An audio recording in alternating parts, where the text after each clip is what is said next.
professionnels qui devraient toucher de nombreux secteurs, les transports, à la SNCF, à la RATP, chez les chauffeurs routiers, mais aussi les personnels des écoles, des crèches, ainsi que les éboueurs et agents municipaux. La mobilisation continue aussi dans 9 centrales nucléaires. Une grogne sociale qui met le gouvernement dans une position délicate pour l'exécutif. C'est vraiment la semaine de tous les dangers. Bonjour Alexandre Chauveau. Bonjour Fanny, bonjour à tous. Alors au lendemain de la marche contre la vie chère menée par la NUPES et à la veille de cette grande grève, le gouvernement est pris en étau entre d'un côté sa volonté de réformer et puis de l'autre la crainte d'exacerber un climat social déjà très tendu. Oui, ça va bouger, prédit un député de la majorité. C'est la semaine la plus dure à passer, renchérit un ministre qui compte sur le début des vacances de la Toussaint et les améliorations promises par Elisabeth Borne pour voir la situation se décanter.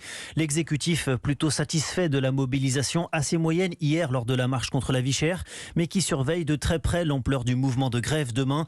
L'utilisation du 49.3 à l'Assemblée pour faire passer le budget devrait d'ailleurs attendre le milieu de semaine pour éviter les procès en autoritarisme. La majorité veut en fait faire porter la responsabilité du 49.3 sur les oppositions, accusées d'adopter des postures politiciennes pour les Républicains qui ne voteront pas le texte ou de voter des amendements jugés infinançables pour le RN et la NUPES.